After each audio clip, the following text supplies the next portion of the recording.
Olá, amigos, sejam todos muito bem-vindos a mais um vídeo aqui no canal. Eu sou a Juliana Castro e vamos fazer a resenha desse lindo livro, O Tarô e a Jornada do Herói. A chave mitológica para compreender a estrutura simbólica oculta nos arcanos maiores. Um livro de Ajob Hanzaf. Esse livro publicado pela editora Pensamento, não é a primeira publicação dele. Sei lá por meados de 1980 foi a primeira edição desse livro e agora a editora Pensamento trouxe novamente. Agora não, né? Se eu não me engano, já tem 2 anos que esse livro foi republicado. Uma coisa assim, não é um livro de 2023, não. Esse livro, gente, bom, eu vou começar pelo fim, como boa dislexa que sou. Uma coisa apaixonante nesse livro é toda a menção literária que Ajo faz. Ele menciona não somente as próprias literaturas, porque ele foi um grande estudioso, uma persona muito marcante no mundo, não somente do tarô, como da astrologia também. Ele menciona, né, algumas literaturas que ele mesmo publicou, mas também menciona outras tantas tão importantes quanto, e que vai abordar temas como psicologia e filosofia, religião, mitologia e contos de fadas. Ju, contos de fadas? Sim, todo e qualquer conto de fada está mencionando a jornada do herói. A gente que nunca parou para pensar a respeito. Astrologia, etimologia, ou seja, a construção de uma palavra, né? Literatura e poesia. Ele menciona nomes aqui como, por exemplo, o fundador da US Games, o Kaplan, menciona Jung, menciona cadê? A Pollack, menciona um filósofo que eu gosto bastante, Joseph Campbell. Enfim, é uma riqueza literária gigantesca que ele menciona aqui. Grande parte desses livros não são traduzidos, tá? Ouso dizer aqui que 90% desses livros não tem a tradução aqui em português, porém é uma porta para um conhecimento gigantesco. Mesmo os poucos que tem traduzidos, já é uma riqueza literária muito grande. Então, vamos lá. Ele é nascido em 1949 e falecido em 2009, tendo escrito mais de 20 livros sobre o tema e outros correlatos, muitos deles traduzidos para mais de 20 idiomas. Então, vamos lá. Esse livro aqui, gente, ele não vai abordar os 78 arcanos do tarô, porque a jornada do herói, na verdade, ele está sendo descrita nos 22 arcanos maiores. Nos arcanos menores, nós vamos ter a forma com a qual essa vivência da jornada do herói, ela pode ser construída. Os conflitos, os amores de sabores, crescimentos e derrotas, né, que nós vamos ver de forma muito detalhada nos arcanos menores. Existem duas teses, e na minha opinião, desculpem, na minha opinião, as duas se complementam, as duas são eficazes e coerentes, né? A primeira delas é que nos arcanos menores estão descritos reinos, né? Então, a divisão de naipes seria ali uma divisão de reinos em que em cada reino, em cada naipe, em cada elemento, tinha-se um princípio básico para o governo, digamos assim, a estrutura daquele governo, daquele reino. Então, em um era primado, né, era priorizado o intelecto e, ao mesmo tempo, as estratégias de guerras e de conquistas. Em outros, a beleza da arte em suas infinitas possibilidades. Em outros, a agricultura, o semear a terra, o produzir, a alimentação, crescimento, inclusive material. E o outro, o crescimento de caráter, de princípios e de moral.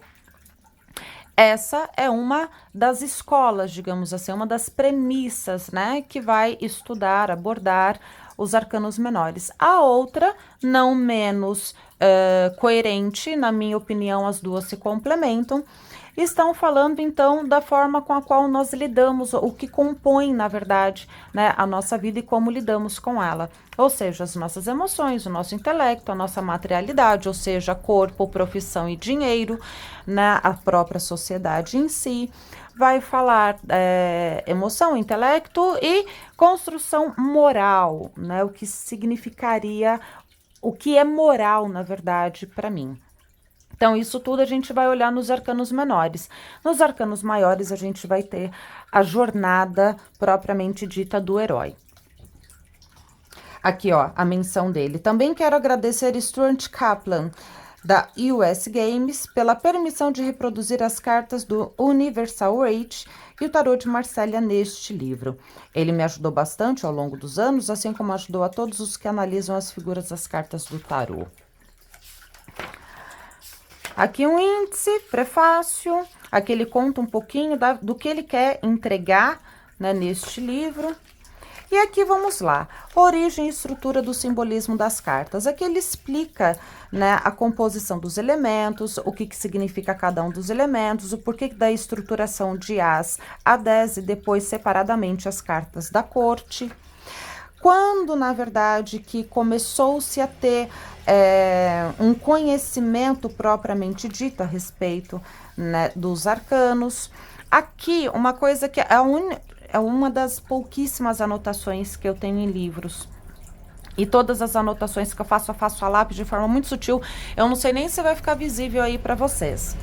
Aqui, vale a pena ler essa parte. As interpretações da palavra tarô, que também surgiram no final do século XVI, são muito diferentes e tão numerosas e cheias de fantasia quanto as histórias sobre a origem das cartas. Elas vão desde um caminho real do egípcio Tar, caminho Ro, rei, passando por lei divina no hebraico Torá, até as explicações profanas de que perto da cidade de Parma, no norte da Itália, existe um rio com o nome de Tarô e que as cartas provavelmente surgiram nesta região. E aqui o desmembramento, né, das letras que estão ali na roda da fortuna, mas que a gente demora uma vida para identificar que essas letras estão lá, e as possíveis combinações que essas letras podem dar, como rota, tarô, orate, Torá e Ator. A roda do tarô anuncia a lei da iniciação. Interessantíssimo isso aqui. Aqui ele começa a fazer uma menção das escolas, então, em suma, ele dá uma ênfase maior para Edward Waite e Pamela Colman Smith. Aqui, uma pequena menção das 3 escolas, Tarô de Marsella, Rider-Waite-Smith e Tarô de Todd. Aqui um comparativo da mudança que tem nessas 3 escolas, né? Então, em Tarô de Marsella, a carta da justiça é a carta de número 8, quando a carta da força é a carta de número 11.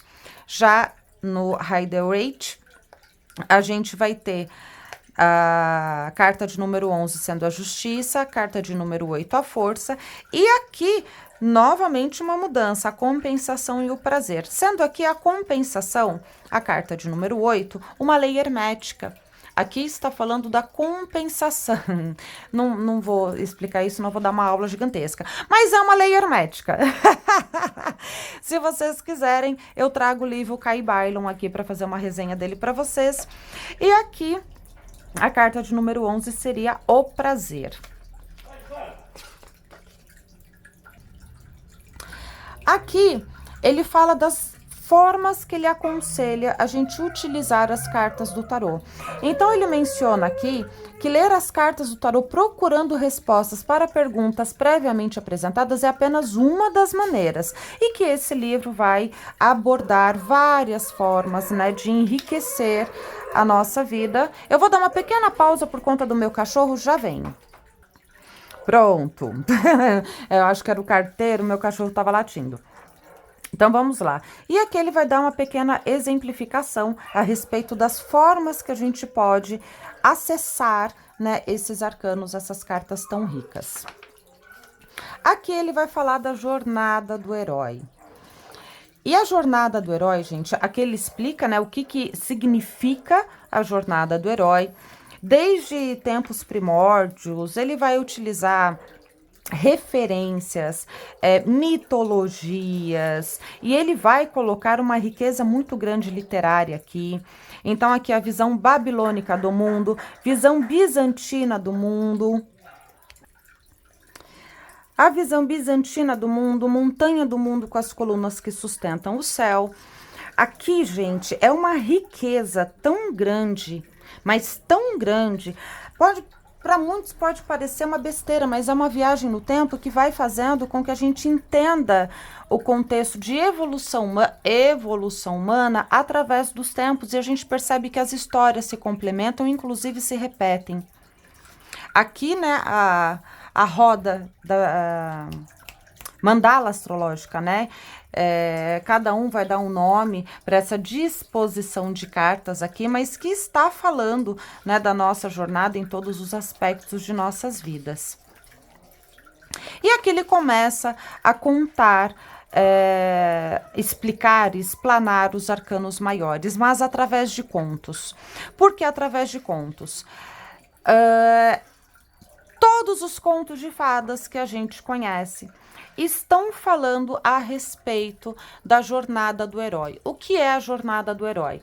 É aquela coisa daquela história romântica, né? A gente vê muito como romantismo, mas na verdade é a busca por virtudes, né? A entrega por ir à luta, arregaçar as mangas, para ir atrás de um propósito maior, mais generoso, que não está limitado única e exclusivamente com o meu ego, com o meu próprio umbigo, mas sim como eu acho que a jornada do herói, ela aqui é uma ideia minha, tá?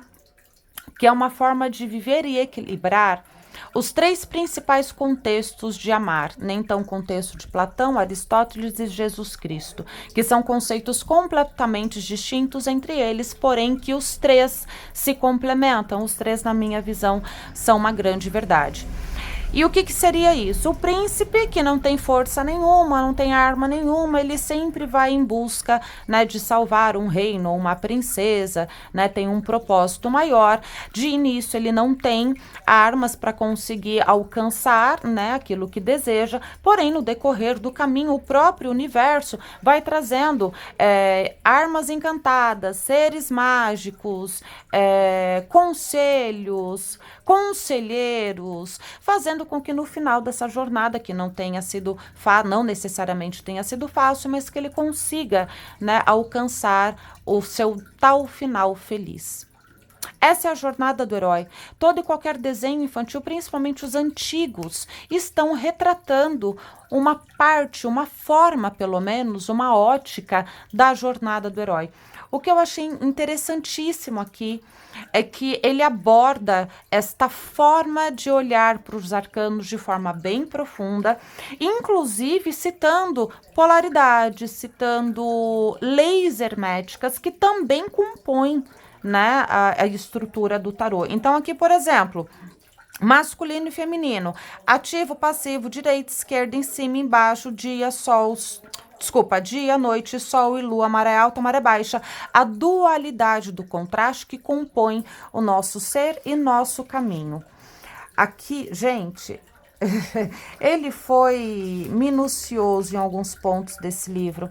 Outra coisa que eu acho muito bacana é essa pequena tabela aqui, que ele fala de arquétipo, fala de tarefa, fala de objetivo, fala de risco e uma disposição íntima. Essa parte de disposição íntima eu achei interessantíssima. E aqui ele vai arcano a arcano. Ele também desmembra algumas questões bem importantes. Então, por exemplo, o caminho masculino do mago, o caminho da vontade e da lei. Aqui, o mago que serve como libertação do seio materno e que leva ao desenvolvimento de ti mesmo. E assim vai. Ele vai fazendo estudos muito bacanas e sempre com uma ligação hermética, explicando de forma muito subliminar alguns conceitos herméticos. Acredito que ele passou por todos, mas olhos atentos que vão conseguir distinguir. Aqui ele passeia pela história, a mandala, um mapa pela jornada da vida. Aqui o eremita, o nome verdadeiro. Novamente, aqui ele está falando, né, de conceitos de pensamentos. Ele traz conceitos muito profundos nesse livro, gente. Muito, muito, muito, muito profundos. Conta de mitologia, fala de partes, né, de mitologias que agregam, que compõem os arcanos. Aqui, Dante perdido na floresta, o início da Divina Comédia. Olha, eu tenho alguns livros aqui, uns 4, acho, do Ajo Banzef, mas esse daqui, para mim, foi um livro que teve um divisor de águas.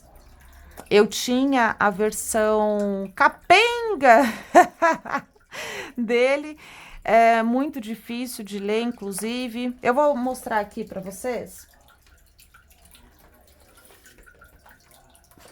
Esse daqui é outro, né, o guia completo do tarô. Não se encontrava mais, né, para comprar quando eu me interessei e conheci o Ajo Banzef. E aí só se encontrava PDF ou então o livro num valor absurdo, que eu até cheguei a pagar em 2, inclusive.